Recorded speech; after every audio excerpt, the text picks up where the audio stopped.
5 listings, 1 week, 0 views. I saw this post in my student community and I knew exactly what was wrong before I even looked at her shop. In this video, I'm pulling up her actual data, showing you the mistakes, and telling you exactly what I told her to fix. Because after she made these changes, her newer listings started getting views. I'm Lucretia. I built my Etsy shop to over $29,000 selling digital products without paying for ads or posting on social media. And inside my mentorship program, the Sales Sprint, this is the kind of thing I show you exactly how to fix. But before I show you what I found, I want to take a second to acknowledge something. If you're watching this and you're new to Etsy, there's a really good chance nobody has ever explained to you how Etsy search actually works. And that is not your fault. Etsy doesn't exactly walk you through it when you open your shop. So before I show you why she wasn't getting views, I need to make sure we're both on the same page. Because if you don't understand this next part, the rest of the video won't make sense. Etsy is a search engine.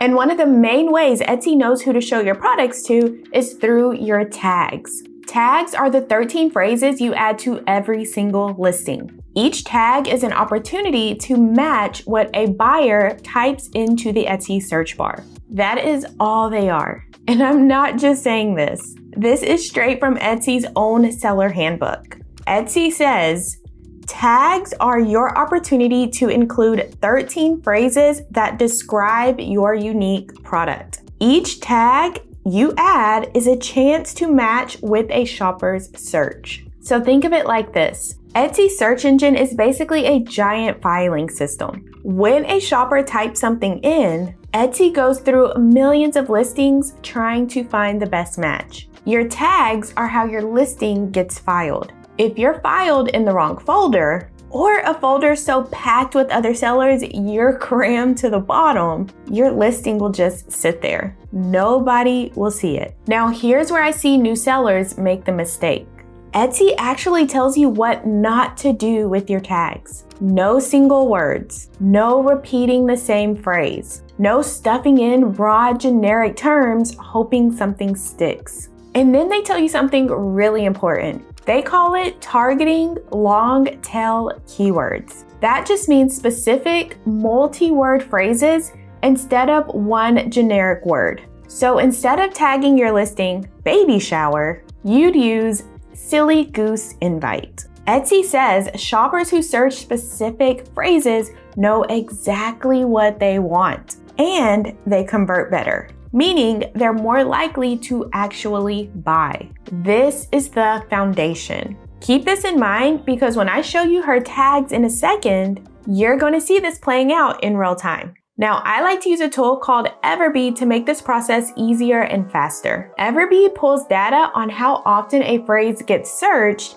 and how many competing listings it has. And it gives each keyword what it calls a keyword score. Here's how Everbee explains it. The keyword score is a number that represents how searchable a keyword is on the platform. And the formula is actually really simple. It's search volume divided by competing listings multiplied by 1,000. A higher score means a lot of people are searching for this, but not a lot of sellers are competing for it. And a low score means the opposite, low demand, but high competition. Look at this example from Everbee's own documentation. Personal dog flag has 107 searches and only 157 competing listings. The keyword score is 680. Then right below it, personalized dog flag. Almost the same search volume at 105, but 9,942 competing listings. So the keyword score drops all the way to 10. So it's the same product, but two very different opportunities. That is the difference between a tag that can get a new shop found and one that keeps you buried. Now, Everbee does tell us that there's not one single number that defines a good keyword score. But based on my own experience selling digital products and working with over 1,700 members in the Sales Sprint, I like to use the keyword score of 50 or above. And I'd like to stick to this, especially for a brand new shop who has no sales history and no reviews yet. The higher the score, the more elbow room you have. I like to think of it like this. Imagine a farmer's market. You want a booth where enough people are walking by, but you're not sandwiched between 20 other people selling the exact same thing. That's what a high keyword score gives you. Traffic with enough space to stand out. So with that in mind, here are her actual tags. I'm gonna walk you through these and I want you to pay attention to every column as we go along. So volume, competition, and that keyword score we just talked about. Because these numbers are going to tell you more of the story of why she wasn't getting views. So let's start with the one tag that's actually working in her favor, Blue Silly Goose. This one shows me she has the right instinct. It's a multi-word phrase, it describes the actual theme of her product, and it's exactly what Etsy says to do. But a keyword score of 20 tells us there's not enough search volume to carry this entire listing on its own. She needs more tags that act like this one, not less. This should have been her starting point, not her only good tag. Now look at boy baby shower. Over 6,000 searches, which sounds great, right? Until you see over 559,000 competing listings. So that's over 500,000 listings using this same phrase. Everbee scores this a 10, which means the competition has swallowed up any advantage she has of being shown in search results. And for a brand new shop with no sales history and no reviews, there is no elbow room here. And remember what Etsy said in their own handbook.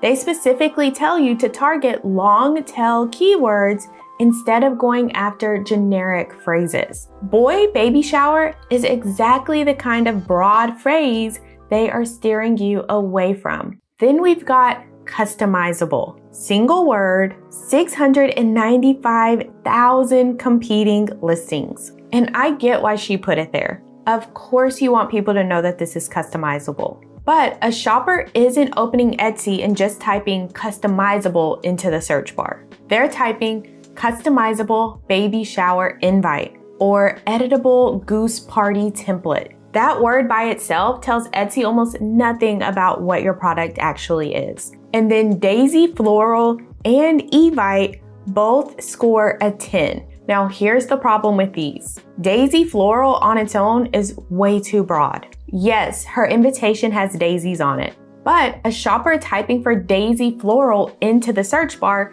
could be looking for wall art, fabric, wrapping paper, literally anything. It still doesn't tell Etsy enough about what her product is. And Evite, that just means her invitation could be sent via text or email, just something that's sent digitally. And this is definitely a great feature to have if you are selling invitations. But again, the problem is buyers aren't going to the Etsy search bar and just typing Evite. So while this feature is worth highlighting, it just needs to be in a phrase of how real buyers would search for it. And now here's where it gets really hard to look at.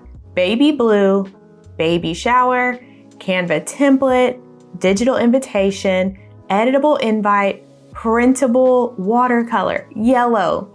That's 8 of her 13 tags, and every single one has a keyword score of 0. Remember what that means. Low demand, high competition. A new shop has virtually 0 chances of getting any views from these keywords. Printable has 6.8 million competing listings. Baby shower, 2.6 million. These aren't just crowded folders in a filing system.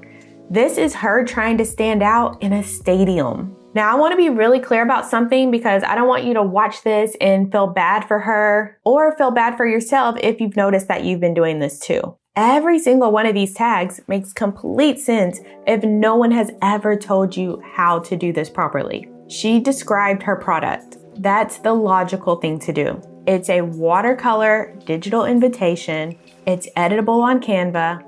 It's for a baby shower. Of course, those words ended up in her tags. That's what anyone would do. But here's the shift that changes everything. There's a difference between describing what you made and matching what your buyer is typing into the search bar. Your buyer is not opening Etsy and typing watercolor. They already know what they want. They're typing silly goose baby shower invite or goose theme party evite. They are specific, and your tags need to meet them where they are. So let me show you the direction I pointed her in, and I'm gonna show you exactly how to do this for yourself too. The first thing you're gonna do is open Etsy and type in the product you're creating, but you want to keep it broad. So for her, instead of typing the full name of exactly what she created, like silly goose boy baby shower invitation, we're just going to type silly goose invitation. Short and simple. We just want to see what's already selling that is similar to our product. Now you want to look through these results and find listings that have a bestseller or popular now badge on them. That badge is Etsy's way of telling you this product is selling. People are buying it. Etsy is promoting it. That's exactly who we want to learn from. Once you find one of those best-selling listings, you're going to click on it. Then you're going to click that blue button that says Analyze Listing. Now you are only going to see this button if you have the Everbee Chrome extension installed on your browser. Everbee is a separate tool. It is not part of Etsy. If you want to try it out, I have a link for you in the description. You can get started for free. So when you click Analyze Listing, Everbee is going to pull up all the data it has on that listing, including the tags that seller is using to show up on the first page of results and become a bestseller. So you're just going to scroll down to the tag section, click the little arrows to expand it so you can see all of the tags they're using. Now here's what you're looking for. You want tags that actually apply to your product, and you want a keyword score of at least 50 or above. So remember when we were talking about having elbow room as a new shop? This is where that comes into play. A score of 50 or above means that real shoppers are typing this into the Etsy search bar, but it doesn't have so many competing listings that a new shop would get buried. So let's say you see this tag, one silly goose girl, with a score of 120, and Everbee is telling you this is a high keyword score. That sounds amazing, but this invitation is for a boy. So we are going to skip that one. You are not just looking for high scores. You're looking for high scores on tags that actually match your product. That part matters. Not only is it against Etsy's terms of service to use tags that don't actually represent your product, but that can also get you buried in search results if you are using the tag one silly goose girl and people are landing on your listing expecting an invitation for a girl and they see one for a boy. They are just going to click away, which is going to show Etsy people don't want this product, and they're going to push it down further and further and further in search results. So you only want to use tags that are relevant to the product you've created. Now, when you find a tag that fits, you are going to click it, and Everbee is automatically going to copy it for you. Then you're just going to paste that tag into something like a Google Doc, your Notes app, wherever you like to keep things organized. Simple as that. And then you're going to repeat this process, going through best-selling listings, expanding the tags, grabbing the ones that apply to your product and have at least a 50 keyword score. And you're going to do this until you have all 13 tags. And if you're going through listings and you're struggling to find tags that have a keyword score of 50 or above, that is okay. You can lower your threshold to 30 so you have more options. The goal is always to find the highest possible keyword score, but 30 is still a good starting point for a brand new shop, especially when you have competitors using keyword scores with zeros. So this whole process I just showed you takes maybe 15 to 20 minutes once you know what you're doing. And it can completely change whether your listing gets found or not. And these are the exact kinds of simple, fast strategies I show you inside the sales sprint. No fluff, just exactly what you need to do so your listing starts getting views and your shop starts getting sales. If that sounds like exactly what you need, the link to join us is in the description. Okay, now let's talk about the patterns I see over and over and over again in new shops, because what we just looked at isn't just happening to this one student. I see this every single week. The number one pattern I see over and over again is sellers filling all 13 tags with words that describe their product, but not what people are typing into the Etsy search bar. And that makes complete sense because no one teaches you this when you open your Etsy shop. Etsy doesn't walk you through it. You just get to the tag section and fill in whatever feels right for you at the time. And what feels right is typically describing your product. The second pattern is going after tags that are way too competitive for where you're at in your Etsy journey. And I get it. You see 6,000 searches and think that's a good sign. But search volume alone doesn't tell you if you can actually win at that spot. A brand new shop with 0 sales and 0 reviews is going to have a hard time competing with a shop that's been around for years and has thousands of sales and thousands of reviews. That's why it's so important to give yourself that elbow room. You have to use tags where you actually have a chance of showing up.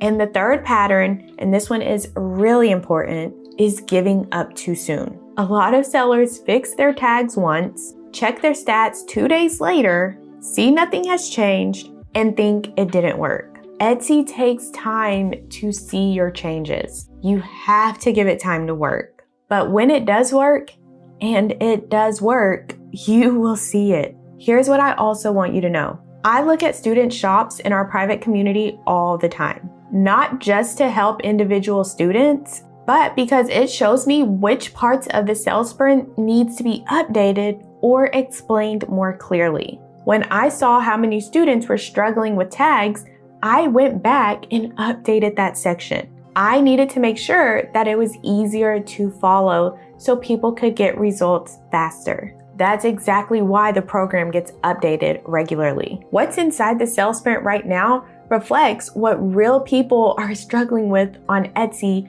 right now, not what was working 2 years ago. So if you've been watching this video and mentally checking off your tags thinking, oh no, I need you to hear this. You are not behind. You just haven't been taught this yet. And that's exactly what the sales sprint is for. Now I want to give you a heads up about something. Once you fix your tags, you're going to get more views. And that's exciting. But views don't pay the bills. In this video, I show you how to turn those views you're getting into sales within 24 hours. So the video is jam-packed with so many sales strategies. So once you start getting views to your product, you need to watch this video to turn those views into sales. So go over here and I'll see you there.